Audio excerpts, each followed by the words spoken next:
here?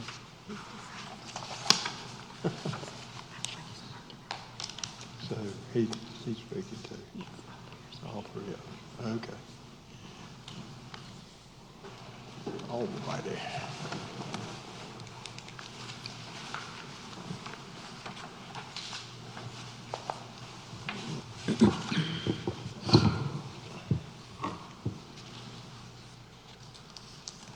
Okay.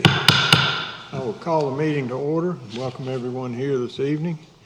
And we'll get right to work. The first item is the Pledge of Allegiance. And I'll ask if Glenn York would lead us this evening.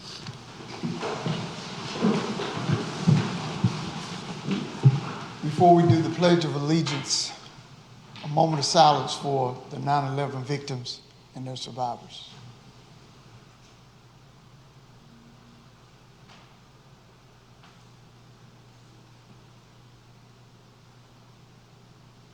We will never forget. I pledge the allegiance to the flag of the United States of America and to the republic for which it stands, one nation, under God, indivisible, with liberty and justice for all. Thank you.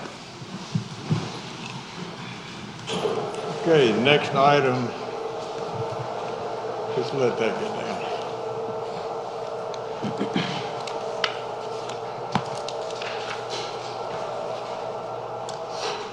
Okay, next item is approval of the agenda. Any amendments from, yes, sir? I'd like to remove ordinance 2022-03A, the amended fire station capital project. Okay, we'll can't speak. I will put that under old business C1. Okay. I'd like to pull resolution 2022-04.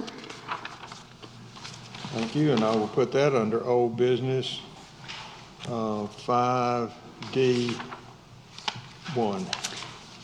And I would like to add a discussion item for the solid waste fees.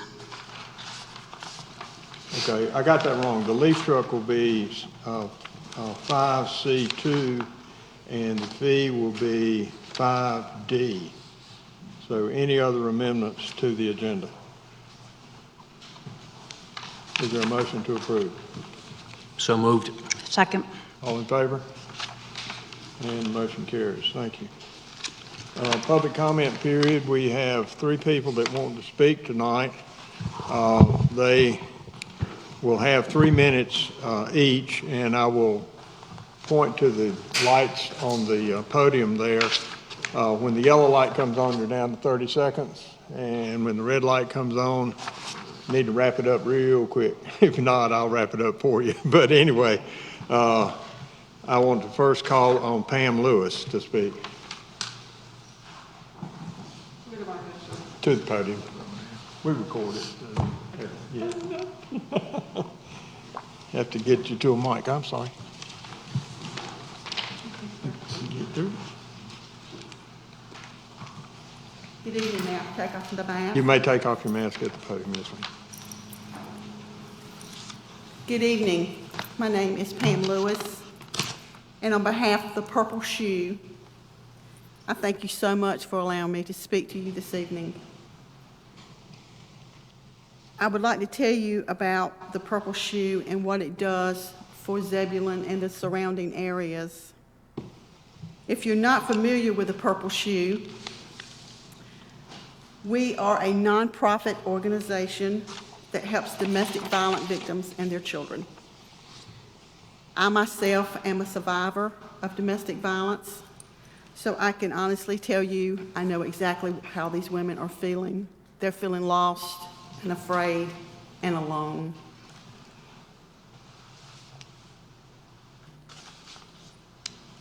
Every 60 seconds, a woman is killed at the hands of her husband, her boyfriend, or significant other.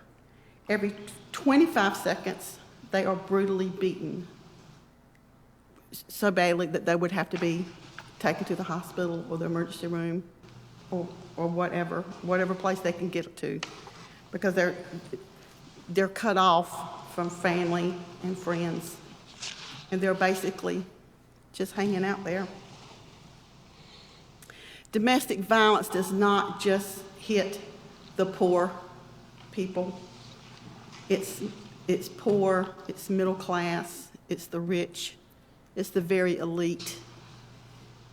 It's in all spectrums of this world. So you couldn't just say, well, she's poor, so she's probably going to get beat up. That is not the case. I have seen some very, very elite women that are in horrible shape. Abuse, domestic violence is not always a slap or hit. It is mental and verbal abuse, not only to the wife, but then it starts to go into the children, where the children hide in bedrooms, hide under the bed to stay away from this person that's hurting their mother. The Purple Shoe, we offer counseling, and we help them find safe shelter.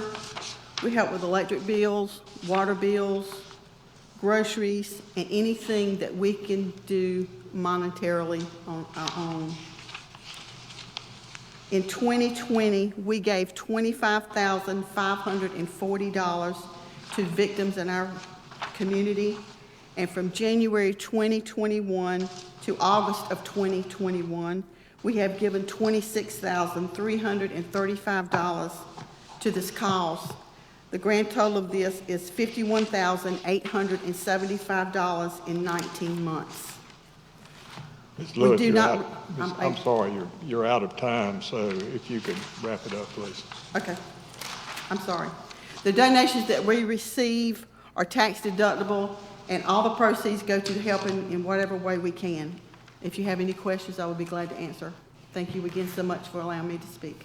Let me also add that if you wanted to write something up and give it to us, we'll see that it gets distributed to the board members. Yes, sir, I'll be happy to do that. All right. If you so desire. It's I up would to you. like to do that. All right. Thank you, sir. I'm sorry to cut you off, but that's. That's okay. Okay. I've been timing this all week, and I've been under. I get it. Thank Okay. you. All right, next is Troy Brown.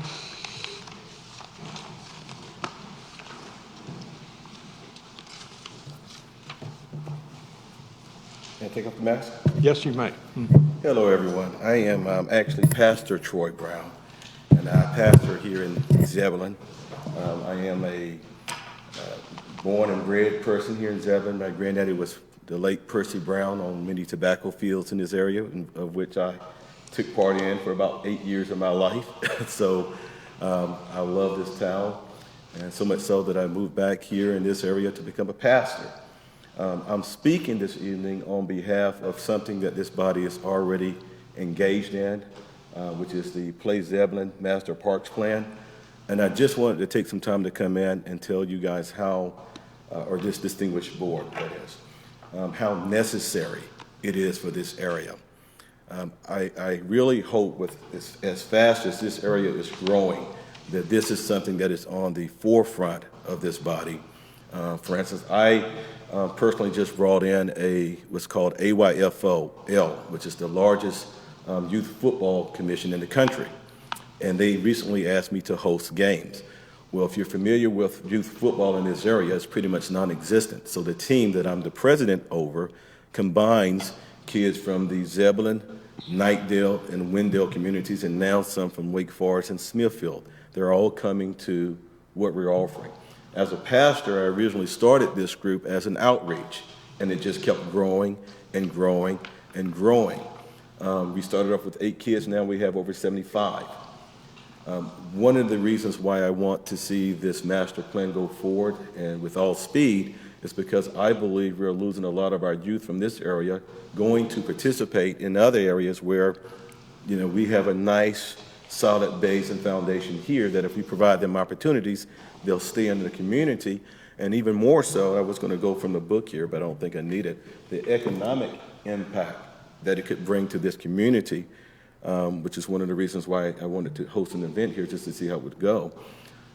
We're losing, and I say we because this is my town, we're losing opportunities to other areas that could bring a significant economic impact to this area for the restaurants, shopping, retail, gas.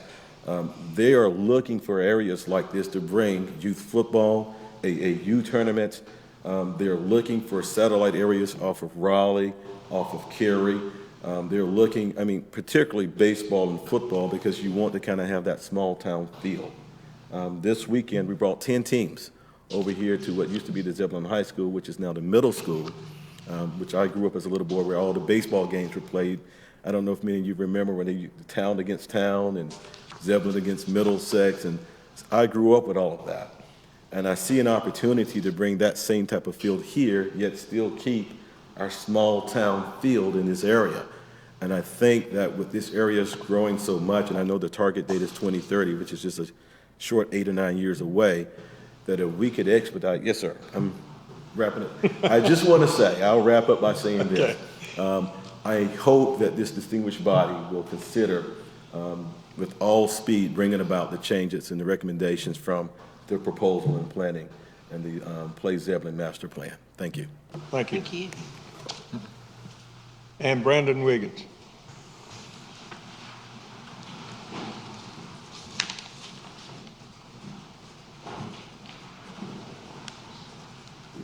Good evening, everyone. My name is Brandon Wiggins. I proudly serve on the Zebulon Parks and Rec Advisory Board. I, too, would like to just say how excited I am about the Play Zebulon Parks and Rec Master Plan. I'm relatively new to Zebulon. My family and I have been here a little over 3 years, about 3.5 years, and we've made this our home, and we love it here. We love the small town feel. But one of the things that may be missing here is the opportunity, as Pastor Brown alluded to, is the opportunity to improve our Parks and Rec programs.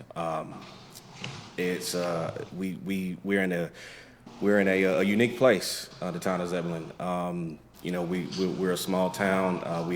We're growing exponentially. Families are coming here week by week, day after day, and so the master plan, I think, is a great opportunity to further help serve the communities and further help serve families like myself in the town of Zebulon, both in the short term and long term for years to come. I have a son who's he'll be 8 years old in December, and it's hard for me to keep him inside. So the more things that he has to do outside, the better. And I think that with the things that we have put forth on the advisory board, that we help put forth on the advisory board in this master plan, I think will help set us up for today and for years to come. So I greatly, I'm grateful for this opportunity to speak, but I also just ask you to greatly consider the master plan. Thank you. Thank you.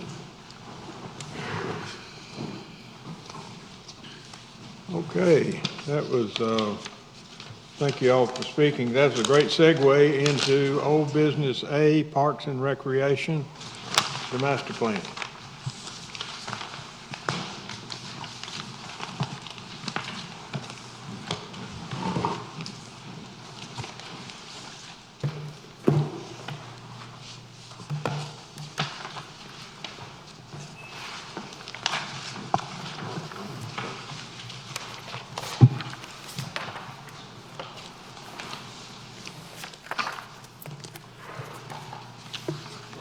Mayor Matheny, need to adopt the consent agenda.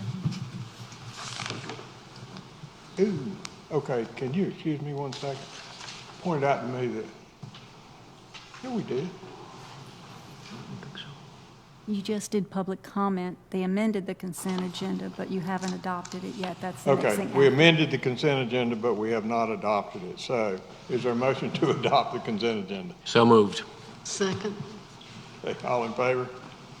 All right, thank you, Lisa. And Eric? All right, moving too fast. Okay, now, floor is Can you yours. vote? Can they vote? Yeah, I did. Yeah, we did. Yeah, we did. All right, I'm sorry, I missed that one, so It's okay. I was looking at you. Yeah, we're good. We got it. Go ahead.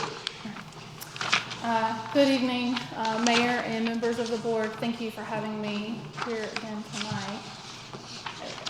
I appreciate this opportunity to bring the Play Zebulon Parks and Recreation Master Plan before you to consider discussion and adoption.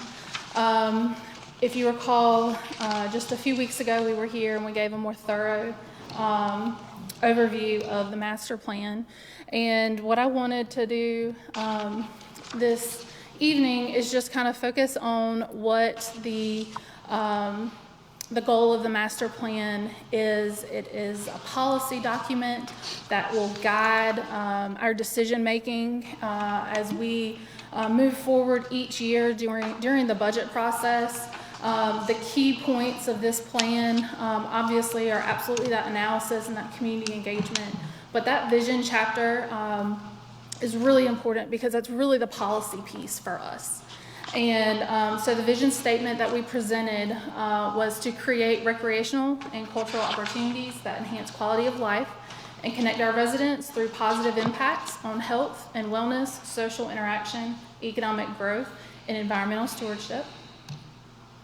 And then the vision goals, but the vision goals that we presented included to offer comprehensive services, utilize effective and innovative practices, engage community in planning and in implementation, provide quality, diverse parks, facilities, programs, and open space for people of all ages and backgrounds, to collaborate with economic development, downtown partners, and community developers to provide access to natural areas and environmental education, to ensure equitable access to our parks, facilities, and recreation services, and to provide exceptional service regardless of background or ability.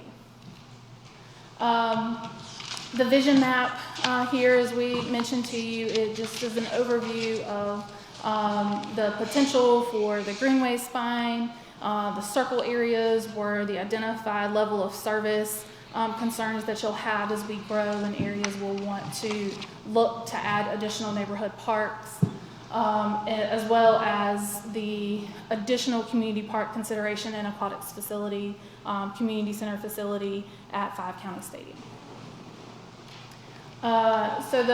In order to accomplish these goals, we went through the subsystems, and under each subsystem there were some action items that we could consider to accomplish these goals. And so that was neighborhood parks and open spaces, community parks and athletic facilities, natural areas and sustainability, programs, community health and special events, and connectivity and access. So what I wanted to share with you tonight is the implementation chapter gave you an example of how the vision could be implemented. But as I shared at our work session, this plan is a menu. Every year and throughout the year, we will work with the elected board, we'll work with our community to update that. So each year during the budget process, that's when we order off this menu. There are things that change, it's constantly evolving. That's why you update your CIP every year.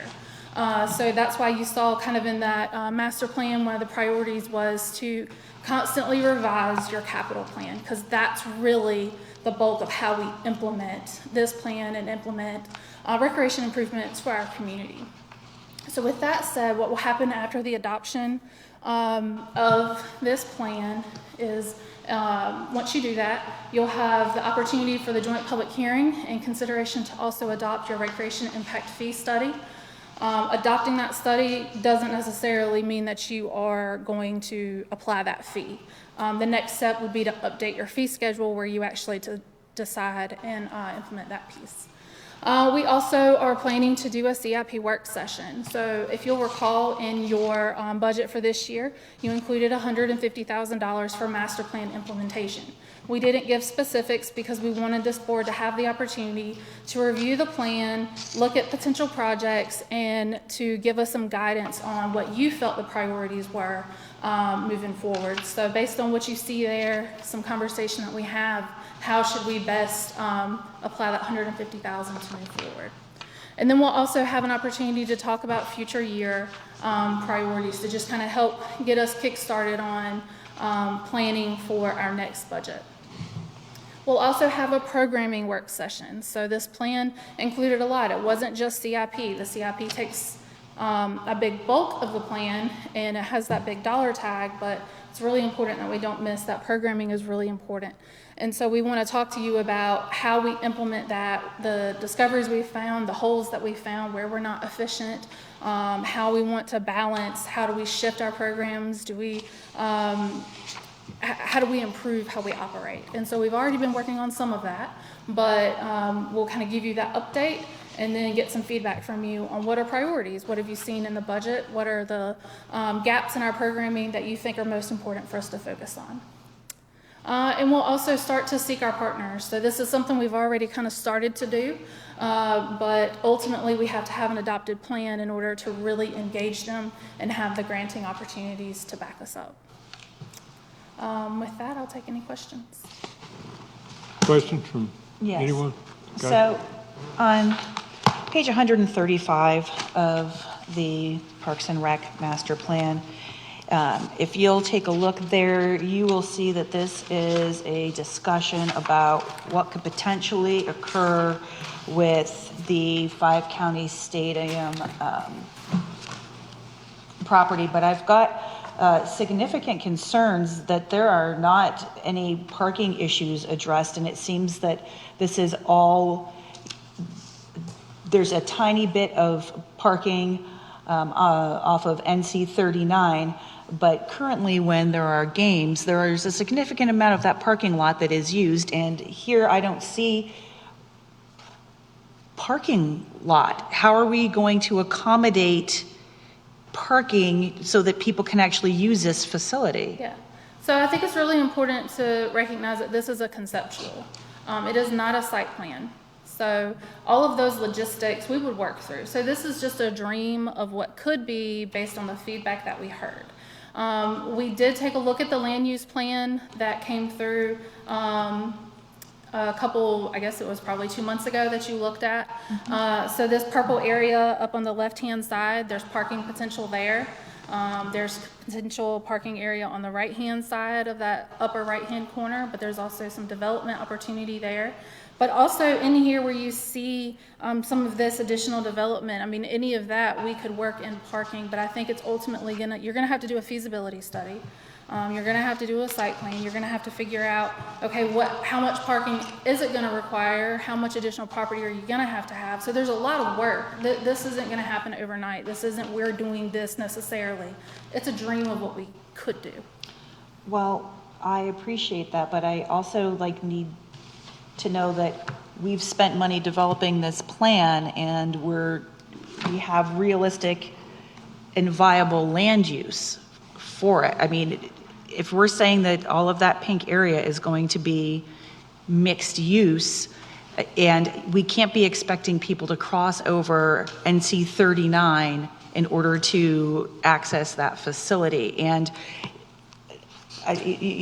you've included a price tag. Right.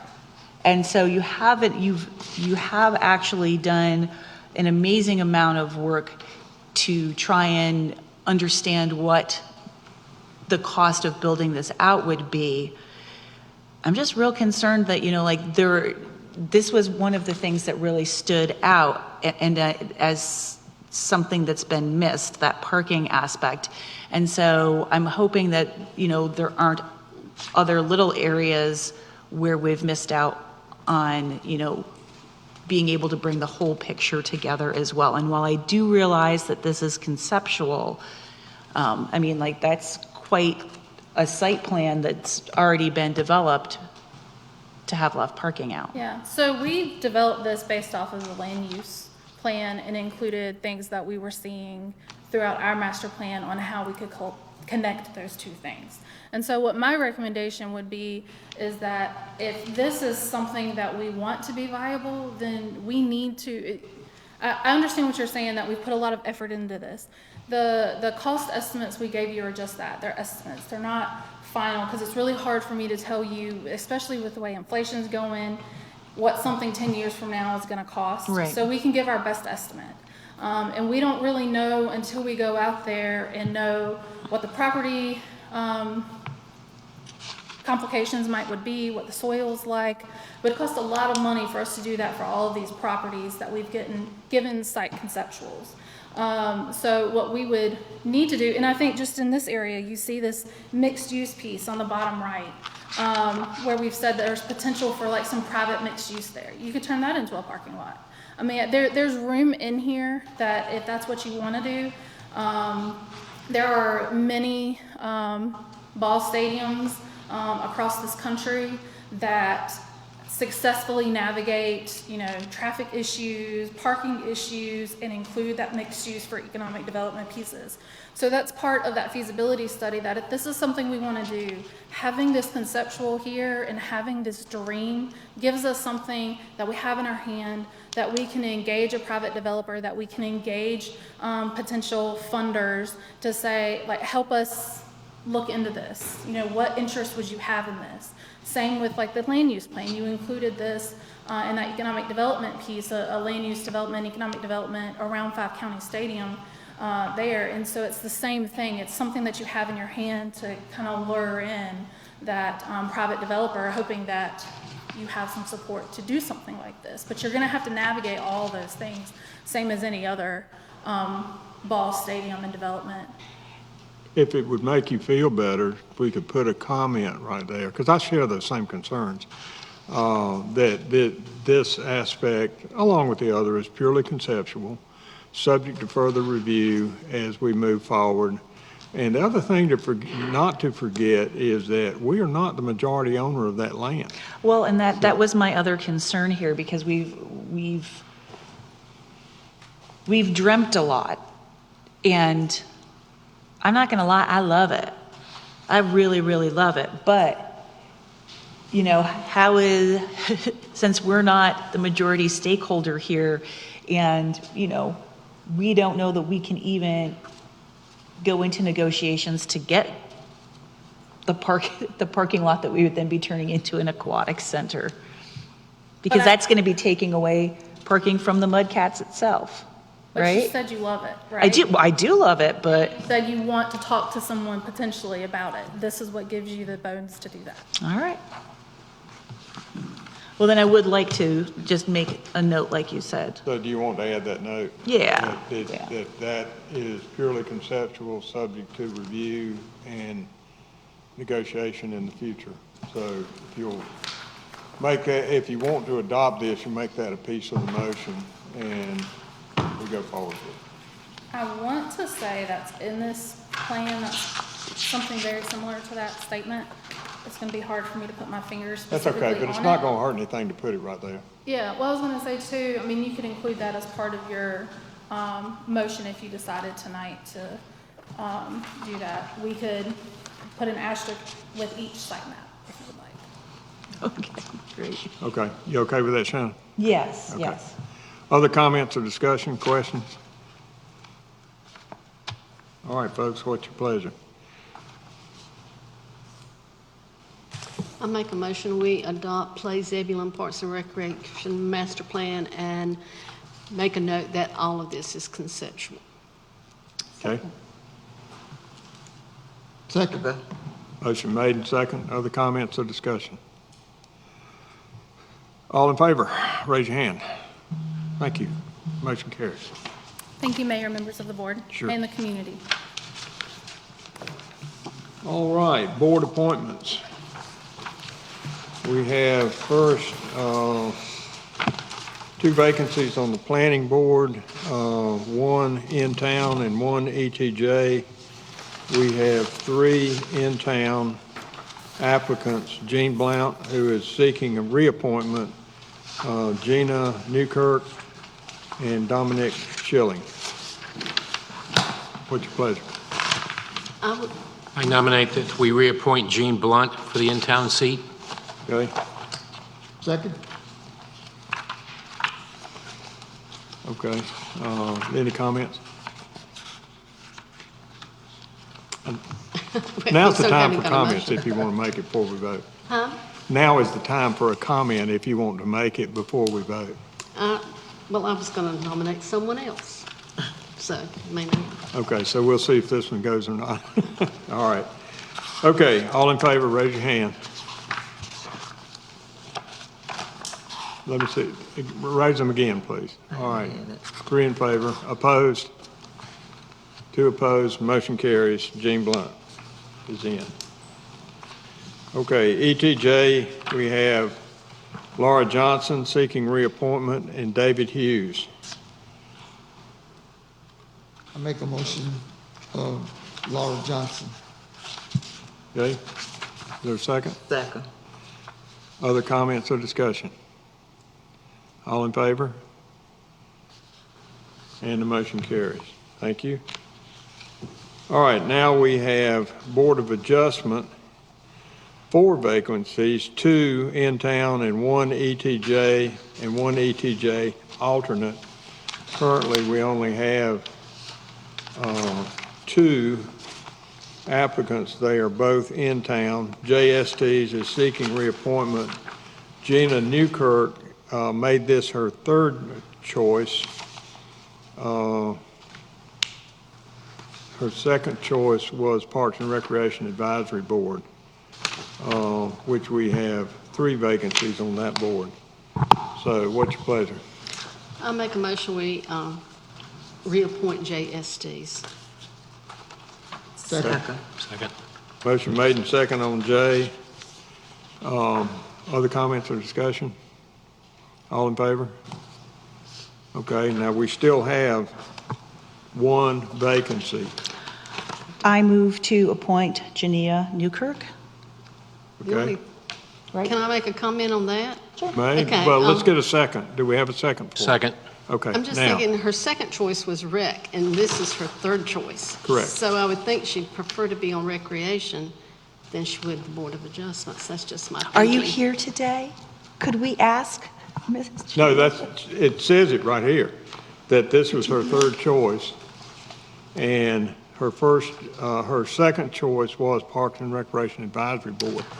I do understand that, but I would just love to be able to fill up the Board of Adjustment seats, if that would be something that you're amenable to, Ms. Jania? Okay. Yes, Okay. thank you.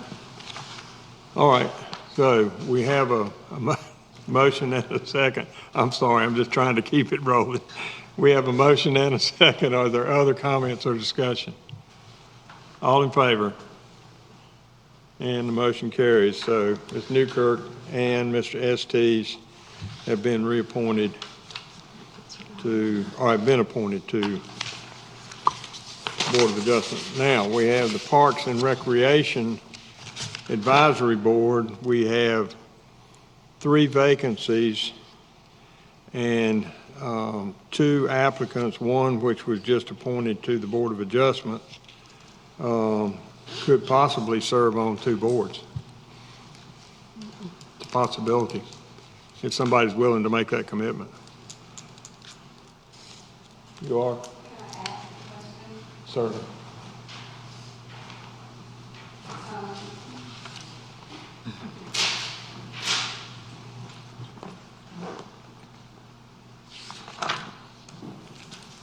Good evening. Thank you for the opportunity to speak. Just wanting to know, before I agree to that, the actual commitment time needed for both. The Board of Adjustments does not meet frequently. The advisory board, Sheila, how often is that? That's at least Sheila, once a come up month, and right? Answer that question, please. I was going to call her forward for that.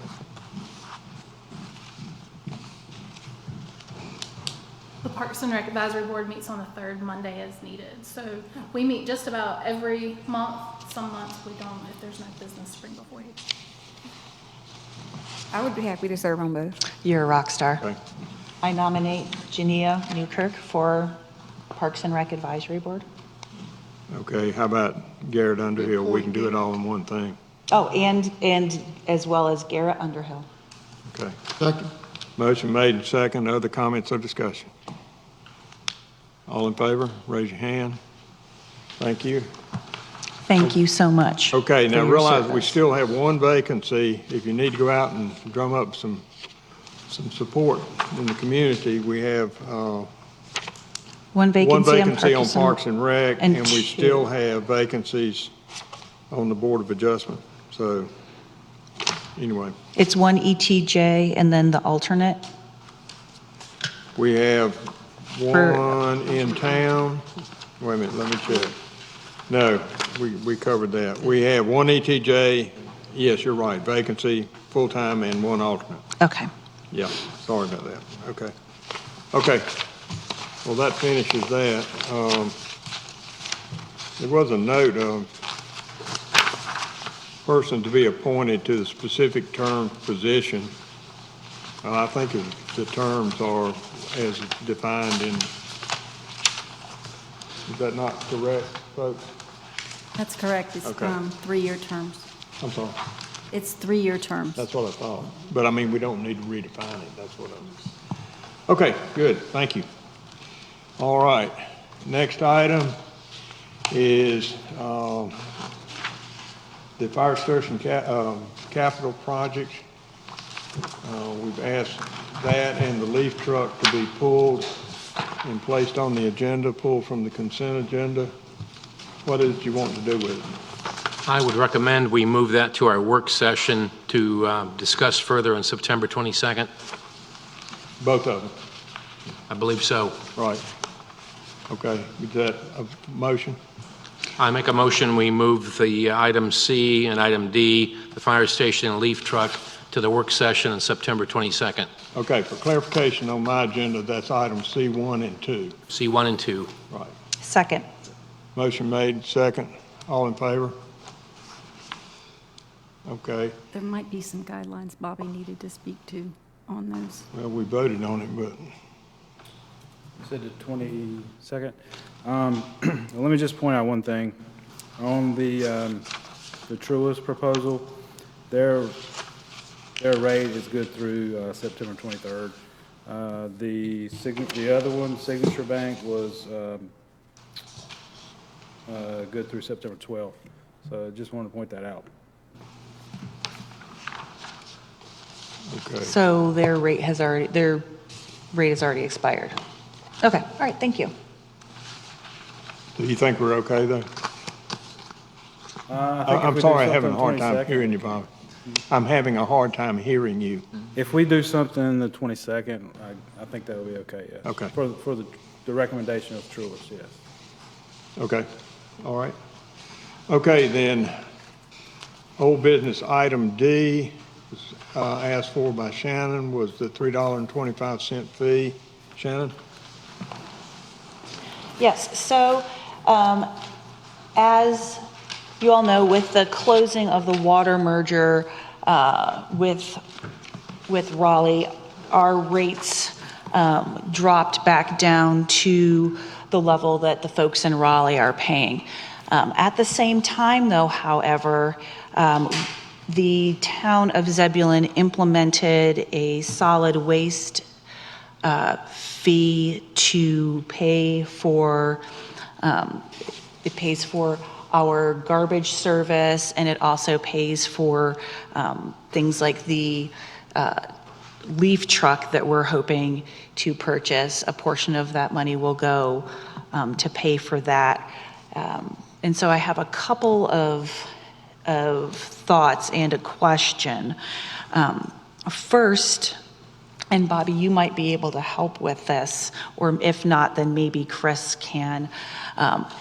For the weeks that the garbage service was not picked up when we first made that transition, are we going to be getting any sort of refund for what I consider to be them not fulfilling their contract? That I'm not sure. Chris, there weren't any weeks missed, were there? Well, there were some definite, I guess, areas. There was a lot of garbage that wasn't collected.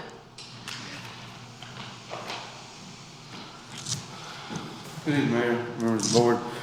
Yes, ma'am, there was a gap in the collection period, but during that process, we did send Waste Industries back out to collect and pick up the missed trash. So they didn't maybe pick it up on the correct day, but they did follow up with going back to get those areas that were missed once they were notified.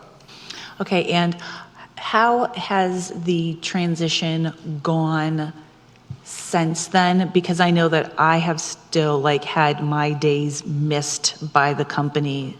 And so I just want to have an understanding of what they're doing to make sure that they're on track. Very good question. Actually, this past Friday, myself and Mary Duffy sat down with their government contracts manager and their general manager to discuss the service level in town. We clearly expressed to them that we were not happy with the transition. It had not lived up to the service that they had provided in the 20 years plus. And they shared a little bit of insight with us that the reason that they had missed some of these areas was a GIS failure in their programming of the route system.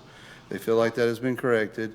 We also asked them to implement several other communication improvements through their portal. We also have set up weekly meetings to them starting tomorrow. That myself and Mary will be meeting with them to address operational issues. I will tell you, this week we do feel like it was better. Is it back to where it needs to be? No, ma'am. We are working closely with them to ensure that it's there, and anything that is missed and reported to us, we are sending Waste Industries back out to get. So we're asking them to live up to their contract. They have made a commitment to us to improve the service levels, and they feel like they will, as their sister GIS system and mapping system that locates the drivers which route to go is corrected, and they feel like they've fixed that at this time. Okay, so just so I know and that the residents know, if their trash is missed going forward, is it best to call Public Works? Absolutely. Okay. If they'll call, if it's trash or recycling, if they'll call us, and since we're on recorded, I will tell them the office number is 919-269-5285. Janine, Mary, or myself will be glad to help you. We will basically call as soon as it's missed. If it's the trash pickup day is on Friday, call us and let us know immediately, and so we can get it entered to the portal and so they can get back out. We're actually also working with them to potentially get a number that's forwarded from our automated phone system to Waste Industries for stuff that come in on Saturdays. So, and they'll also be monitoring the portal for the ones we do get late Friday that we can put in before we go home for business. So we hope we were making improvements. They have committed to make those improvements, and I promise you I'm going to stand behind them to make sure they're being completed. Okay, that's awesome. So just to reiterate, 919-265-5285. Yes, ma'am. And call as soon as they know. And so potentially, since we've now transitioned to Friday, if folks don't get home until Friday evening and realize their garbage hasn't been picked up, it could be too late and they will have to potentially wait until Monday before they get their garbage picked up. Okay. And our hours are 7 to 4, so call us early. We're there. Okay. Hours are 7 to 4. Thank you. Yes, ma'am. And then my second thing that I kind of want to discuss, unless anyone had another question for Chris? It's okay. Go ahead. Okay. Is we had for a couple years the $2 stormwater fee that was attached to our bill, and it was written on the bill as a separate fee.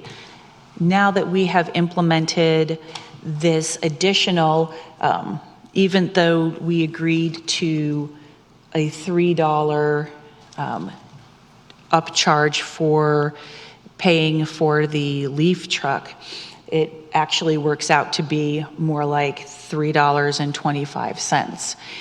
And while we all agreed to that as a board when we voted on the budget, I feel like overall that the citizens haven't been notified why that solid waste increase is there, and I have a concern about that.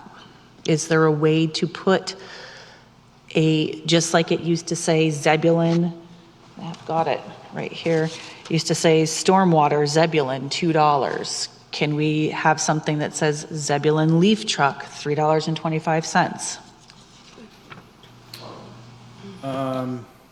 Possibly. The thing about doing that is they would probably consider that another fee, which they would charge an additional fee for. Additional fee for writing the fee? It would probably, in their system, it would probably have to be coded differently, therefore considered a separate fee, and for them collecting that and billing that, I'm pretty sure they would collect another fee. Could I suggest here that you research that and bring it back, because the leaf truck is back on our agenda for a work session, and if we had the answer to that, I mean, actually, it goes even deeper than that, because the 325, while it's for the leaf truck, it actually went on another fee that was already being charged, if I'm not mistaken. Right. And the 25 cent was not money that we collect. It's money that goes to the city of Raleigh for putting that extra on there. Am I correct in that? Correct. Well, it was added into the fee to help cover the increased billing fee. Right, Yes, that's right. But if you could do the research on Shannon's question and maybe have that for us at the work session, then we could maybe be a little more on target. I just want to be as transparent as we can I be. get that. I'm just saying, if it's another fee, then we're adding insult to injury. Right, which I So don't want to let's do, find out but is what there it another way then that we can let everyone know that this is what we have done? And I realize that folks can go ahead and read through the budget, but I spent a lot of time reading every single page of that budget, and it was a monster to get through, and I don't expect everyone to take the time that I did to read every single line. We can check. I will tell you, there will probably be some programming involved in it too, which will probably I checked on, let's say we want to change the fee. It would be, they said $2,500 to $3,000 for the programming and testing of changing the fee. So I would assume if we were to separate out the fee, there would probably be another fee for billing and collecting and a programming change fee of maybe $2,500 or $3,000, something like that. Okay, but you'll let us know at the work session? We can. Okay, awesome. Okay. Anything else on that? Mr. Mayor, I'd like to clarify one piece about the rate.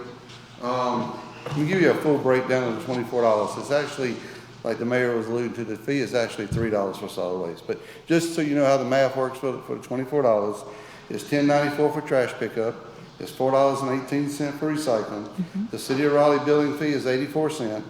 The bulky waste fee, which we pick up the bulky items every Friday, is $5.04, and then the solid waste fee is $3. So a net of 24. So the actual solid waste fee is $3. All right. Thank you. Thanks. Okay. That covered? Everybody happy? All right. All right, next item then is Resolution 2022-05, Autumn Lakes Phase 3 Infrastructure Acceptance. Sir? We keep you running. That's fine, that's fine. Good evening, Mayor, members of the board again. Tonight, coming before you to ask your consideration of acceptance for the roadway, greenway, and stormwater infrastructure at Autumn Lakes Phase 3. I think Mike has told me we have, let's see here, a map. Okay, this is the area of Autumn Lakes 3 here that we are taking acceptance of for the roadway, storm drainage, and greenway. The construction is consistent with your special use permit 2017-02 that was adopted March 6, 2017. Phase 3 includes 157 lots. The construction complies with the latest version of your town of Zebulon storm drainage and greenway specifications. In the dedication, we're dedicating 7 new streets, which is approximately 1.08 miles. We're also dedicating almost 0.41 miles of storm drainage, a greenway, and 6,200 linear feet of storm drainage. Developer has provided us a 1-year warranty on all infrastructure being dedicated. And the developer has also provided a subdivision bond for the final overlay and the remaining items to be completed. And staff recommends resolution 2022-05 for adoption. Be glad to answer any questions you may have. Is the top coat been put on those roads? No, sir. No? No, sir, it has not. And that's one of the bond is placed there for the final overlay. Okay. Thank you. Yes, sir. I didn't think This it is had the letter that we were waiting on? Yes, sir. Yes, ma'am. That was the piece that was pending. We appreciate your consideration of that. That was, just to give you a little detail, the sewer had just had a little mud in it, needed to be cleaned. The developer and the city of Raleigh assured me that it would be there. So in trying to cooperate with developers, show some good faith, we went and put it on the board, and he delivered. So I appreciate your understanding of that. Yeah, I am not a civil engineer, but I do read the engineering reports, And let me make an assumption, see if I'm correct. The initial coat of blacktop in a subdivision can be as little as 1.5 inches. That's correct. And then after the subdivision is finished, they come in, and how much is the top coat? It depends on if it's a local street or if it's a residential collector.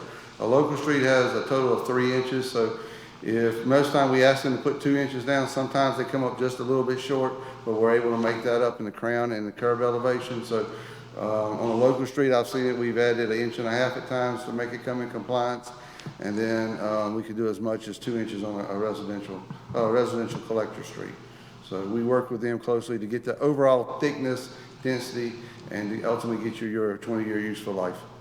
Great, thank you. And so when you're saying the residential streets have a different amount of the blacktop surfacing than, say, one of our main arteries, does that mean that they have a typically smaller load bearance? Basically, we have a local street, which is, our local streets are 26 feet wide. They have 8 inches of stone and 3 inches of asphalt. A residential collector that moves more cars through a neighborhood will have that same 8 inches of stone, but it also have 4 inches of asphalt, giving it greater wearability, greater structural integrity, and also because of the traffic loading and stuff on it, it also will match the 20-year useful life. So all of the roads, regardless of its classification, are designed to last 20 years. And we accomplish that by the thickness of asphalt and stone, or a combination of thereof. And that's making assumptions that we're not going to have a preponderance of heavy vehicles traveling down those streets. It does incorporate some of the larger vehicles, like moving vehicles and stuff like that, because we anticipate that. Right. You know, you could have a load truck being delivered for new appliances, or you could be adding construction. We do incorporate in the model a small portion for heavier, larger trucks. But overall, they're not, these side streets and smaller streets are not being built out to 96 or something like right. that. So like they can't be taking, my concern is that in some of these streets, if there is a large trucks, like say from an asphalt company that wants to cut down one of these streets on a regular basis, those streets are not going to be rated to be able to have that same lifespan if they have constant additional weight on them. Okay. As a subdivision or phase develops, we work with the developer to have a routing plan to try to reroute some of those trucks onto a special entrance, and so they're not going through the neighborhoods, to keep that wear and tear off of them. Okay, but there would be additional wear and tear if that were to occur? If that were to occur, yes. ma'am. Okay, all right, thank you. Yes, ma'am. Anything else? About a motion? I'll make a motion, we adopt resolution 2022-05, accepting the roadway storm drainage and greenway infrastructure for Autumn Lakes Phase 3. Second. Okay, motion and second. Any other questions or comments? All in favor? Raise your hand. Thank you. Thank you, guys. All right, you better hold tight, Chris. Made it once, I don't know, it made the same mistake twice, so try not to anyway. Okay, let me get to my right page here.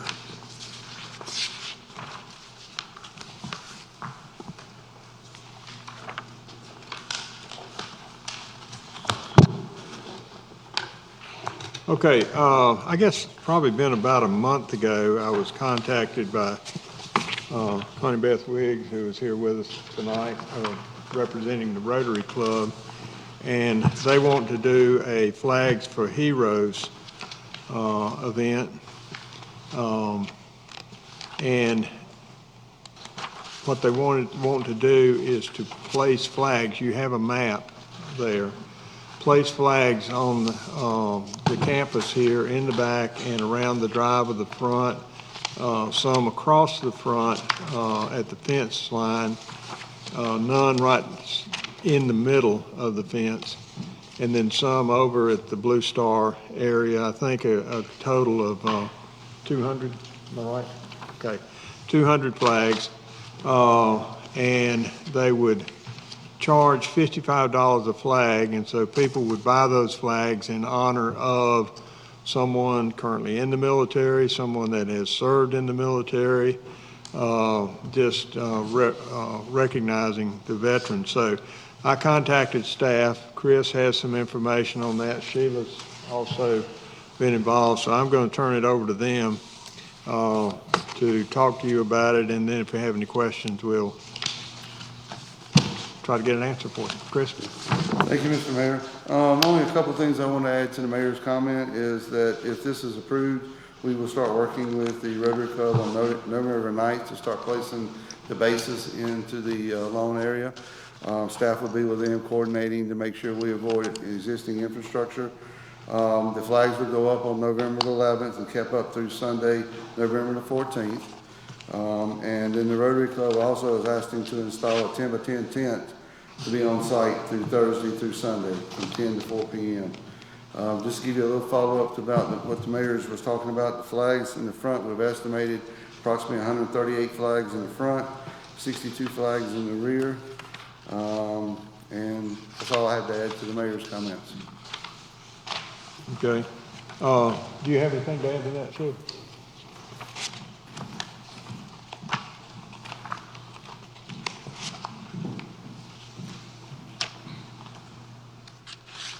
As you're aware, we've held a Veterans Day celebration for well over 10 years down at the community center. And due to COVID, we are a little concerned with having it indoors and close, confined like we usually do. So we were already looking for an opportunity to move that outside.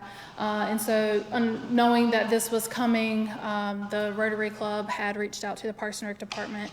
So we're gonna work with them to collaborate to use this opportunity to celebrate the veterans in our community and all heroes.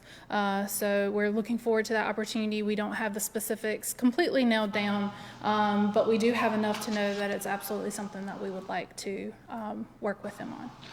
In what way are you going to collaborate with them? Like, how are you going to merge what is normally done at the community center? Yeah, so it'll look and feel very much the same. We're still talking about having it at the breakfast hour during the week at a time where more people can attend, and we're looking for a short speaker, some music, so it'll very much have that same feel. It'll just be here.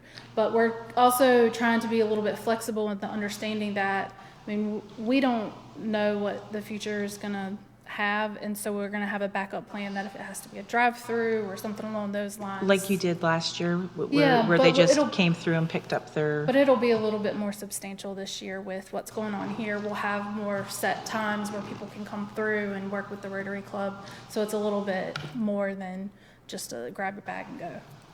Okay. Okay. Questions? So why is the tent going to be needed? It was my understanding, and I'm happy to, kick that to Honey Beth with the Rotary, but it was my understanding that that tent will be because there will be a member of the Rotary Club on site during that time with some information. During all the days? Well, here's the thing. Somebody can come up and buy a flag. If they have somebody on site, they can come up and buy the flag on site. They don't have to pre-purchase. And so the tent would be there for the Rotarians to man and be able to do that, and then also to answer any question. And is that tent going to remain up all of those days, or are we going to be tearing down that tent in the evening and putting it back up the next day? I would anticipate that it's going to stay up at night, unless we're expecting bad weather or something. We can work with the Rotary Club to secure it and stuff. So if we're expecting nice weather, we'll probably leave it up. If we're expecting a thunderstorm or something, of course, we'll take it down and reinstall it the next day. I'm just trying to get an understanding of what man hours the town is going to be expected to contribute to this effort. The biggest piece that Public Works will be contributing is coordination with them on the installation of these bases, making sure we avoid the infrastructure in the front lawn.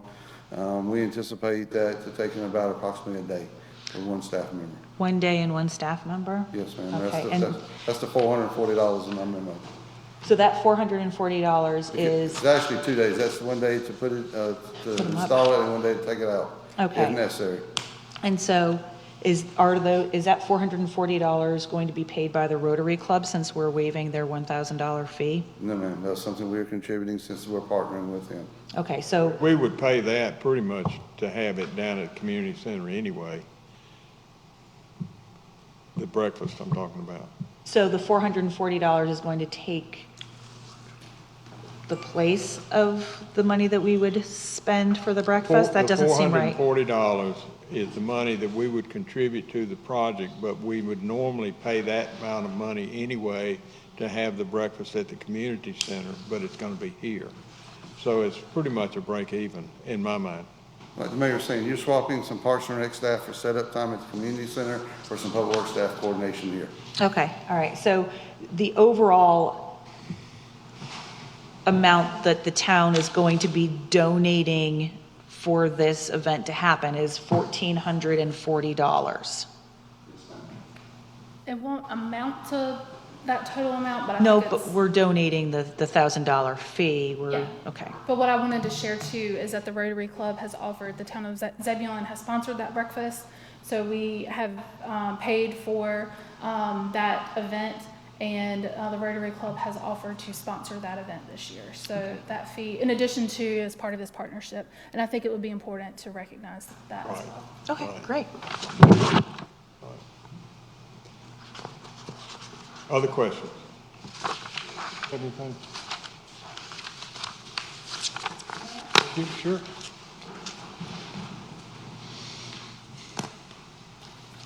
Good evening, Mayor and Board. Thank you so much. We are really excited about this event for our community, just as an opportunity to recognize not only veterans, but other heroes in the area that people would like to honor. Having the flags around the front of the building, also the balance of the flags. Chris, I believe there's only about 100 or so flags that will be able to be around the driveway, and then the balance of the other flags will be in the back field for people to walk through. We are in talks with the Parks and Rec about the breakfast. We do want to help sponsor the breakfast and pay for the breakfast, no matter where it is or what it looks like. And we would like to see this as something that grows, that we envision people seeing the flags and coming and wanting to be here and to see what's going on. And each flag will have a medallion with who it is sponsored for, a loved one or a veteran. And that is something that the people who sponsor it will be able to take with them.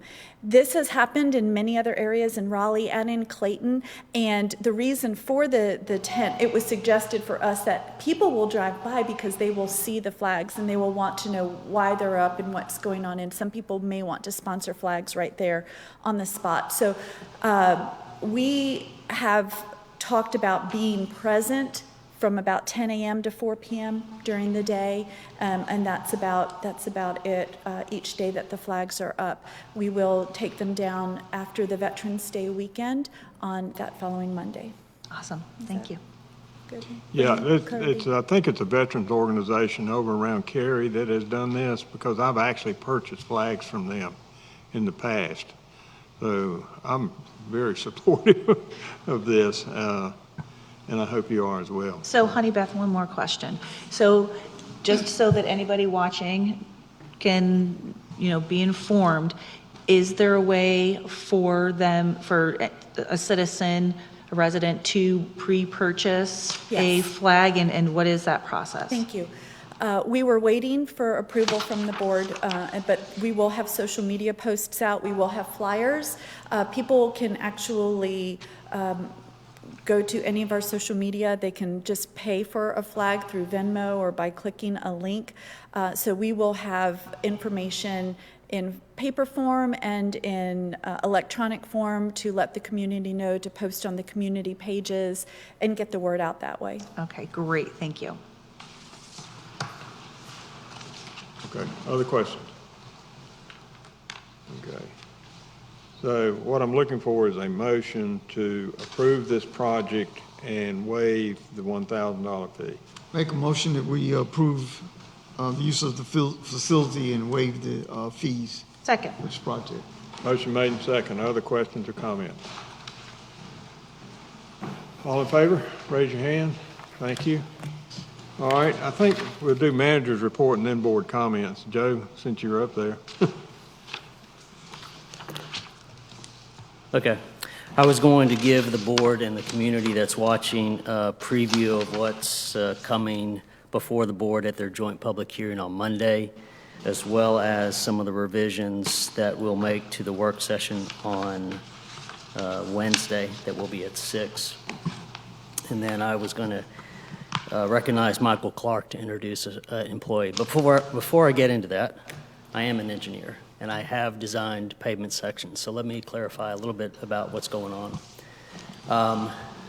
These road sections, when they're designed, the difference between a local and a collector street having an 1.5 inches or not having an 1.5 inches, and a concrete truck going over that from one specific use over a 15-year time frame, because that's how long these pavements are designed for, is not going to make a material difference. So yes, there are significant differences when you're looking at like an interstate pavement section and a local street, but those interstates have significant amount of truck traffic. So even if you're on a local street, you may have the perception that there's a lot of truck traffic, it's really not going to make that big of a difference. Now, if we routed Highway 96 onto a local street, I'd have a lot of concerns, okay? But the truck traffic is just, relatively speaking, it's not going to make that big of an impact. So I just wanted to clarify that point. All right, as far as your joint public hearing on Monday at 7, we've got several text amendments to your UDO coming before you. We'll have for you and your planning board the opportunity to consider design standards for your downtown core zoning district. As well, we'll put some regulations before you to consider permitting art galleries and artisan studios, as well as more refined regulations on pawn shops, vape, tobacco, and CBD shops. We are going to put before you consideration of design regulations on auto-oriented uses. So examples of that are like drive-throughs or oil or lube change places, or even uses that use a garage door.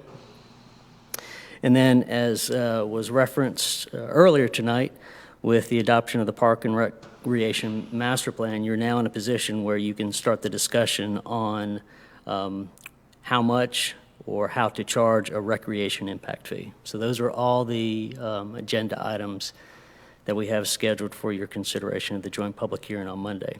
That Wednesday, and again, this is the work sessions are at 6 o'clock. Given your interest to talk about the lease payments and some more detailed information on the solid waste fee, as well as to talk about the capital project fund for the fire station. We'll have to bump some things, so the police compensation study will move that. We'll probably move the water allocation study as well. But there are some things we have to get in front of you that are time sensitive. So we'll need to continue the tree lighting festival options that we talked about last time we met. So we'll bring you some options to consider about how you may want that event to look. And then the North Arundel widening project, I mentioned at one of your monthly meetings, I want to say April, maybe May, but probably April, where the decision point is coming, where if you're going to move forward with this project, you're either going to have to fund it or consider some options. And so we'll bring those options before you at the work session on Wednesday, again at 6 o'clock. And with that, I'll recognize Michael Clark to have a staff introduction, and then that concludes the manager's report.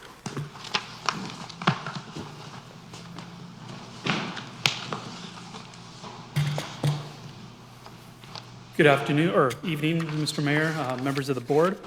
As I mentioned a couple months ago, one of my favorite parts of this job is the opportunity to get to work with such a wonderful, diverse group of people. It's fortunate when we're able to find staff that already has experience in particular roles. While we were looking for a particular skill set, the person that we were able to find regarding a planning technician position far exceeded our expectations. So tonight, I'm going to introduce Lori Butler, who is our new planning technician. Her role here with the Town of Zebulon Planning Department is she's the first point of contact. When new folks come into the town hall and come up to the planning window, Lori's smiling face is the first person that they get to see. And so far, she's exceeded our expectations when it comes to customer service. She's also the individual who, I don't want to say has the excitement of accepting all of the building permits for residential building permits, but she's the individual that goes through, determines, doesn't meet our unified development ordinance and the standards that were adopted for each of the different neighborhoods. Also is it a complete application, and then forwards it to the Wake County Building Department. A little bit about Lori's background. Previous to working here for the town of Zebulon, she worked for Wake Forest in a similar role up there. She is also a member of the Certified Zoning Officials, which is an accreditation from the state of North Carolina. Additionally, she has a strong background in customer service. She owned her own real estate company for a while, as well as working with economic development for a while in Wake Forest. Originally, she is from Florida, but we're fortunate enough that she moved up to North Carolina. So, Lori, do you have any comments or anything? Good evening, everybody. It's an honor to meet you all. I'm looking forward so much to working with the town of Zebulon. I'm excited about this new opportunity, and I really want to be able to make a really good contribution, not just to my job, but also in the community. I'm pretty active in a lot of volunteer roles, and I'm looking forward to getting to know each and every one of you as time goes on. Thank you so much. I appreciate it. Welcome aboard. Okay, we're down to board comments. Glenn, I'll start with you tonight. Just had a couple of things. I was grateful for the opportunity to attend the UNC School of Government Leadership Program, and I would recommend any of my colleagues to take that course. It's a week. It's pretty intense, but you learn. I am continuing to learn a lot. Also wanted to commend Chief Perry and his staff for our new rating on our insurance.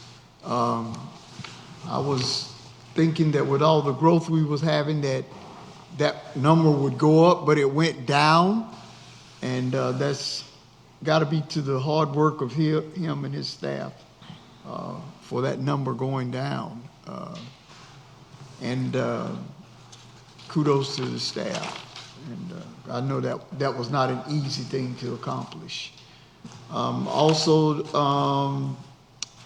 Parks and Rec and the police department have collaborated on doing this youth basketball in the evening hours to help get some of our youth involved in activities in a safe space. And I think they are commended to take on that endeavor.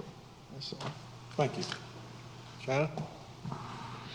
I too would like to say huzzah to Parks and Rec as well as ZPD for realizing that it's not just little kids that need activities in the town, that we are swiftly needing a larger variety of programs as our children are growing up.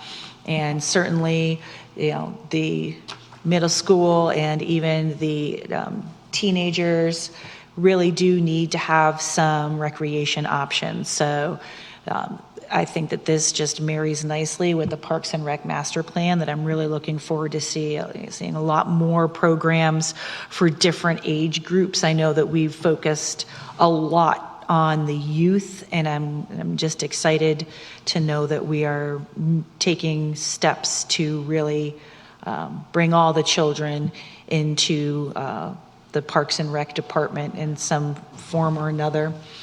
As I talk about Parks and Rec, I'd also like to thank Tim Hale for all of his years of service. I had the opportunity to swing by for his little retirement festivities and grab a delicious cupcake and say goodbye to someone who it's going to take somebody really special to fill those bingo calling shoes. So I hope that you're working hard interviewing people that know how to call those numbers appropriately, because I'm looking forward to getting back into bingo season.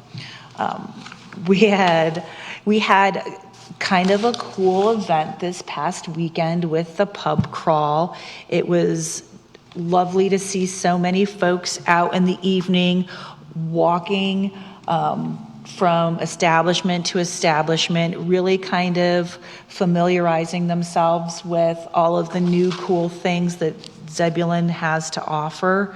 So I'd like to thank the sponsors of that event, and I'm looking forward to seeing more of those kinds of collaborations in the future. And finally, I'd like to welcome the new businesses that we have coming into town. That's another exciting little piece of our economic development that I'd like to thank the town, the planning department especially, but really everyone for helping to kind of streamline that process and welcome those folks into town. Beverly? My most exciting thing is our master plan for the rec. I cannot wait to see that dream come true. I know it's going to take years, but it's finally happened, and now that will help us get hopefully more grants and things to proceed with the future. Annie? I just want to know that everybody see on the news that we're talking about this bear that we had in Zebulon, and it says the bear was up by the community center, and I was glad that the bear didn't go to break in, and because a lot of people be up there walking, and I'm just hoping they will catch the bear. He has no interest in hanging out. There were no picnic baskets. Yeah, I'd like to echo the board's comments for the Zebulon Fire Department and Police Department. I think they've done a fantastic job. The rating was not expected, and I was very impressed with it. Number two, I'd like to welcome the new volunteer board members who are serving to help the town. It is a time commitment, and it does take time, but you are helping the city. And a reminder for the vaccinations. As you saw today, Rex Hospital has actually put their tents up to catch the overflow, so we're not out of the woods on here. And as long as you're getting your vaccination for COVID, remember the flu vaccination too, so we all stay healthy. And I guess another thank you to Chris Ray and his staff for above and beyond the call of duty with the trash recycle. I know my wife's called you 3 times, and you've responded quite quickly, so I want to thank you, that above and beyond the call of duty.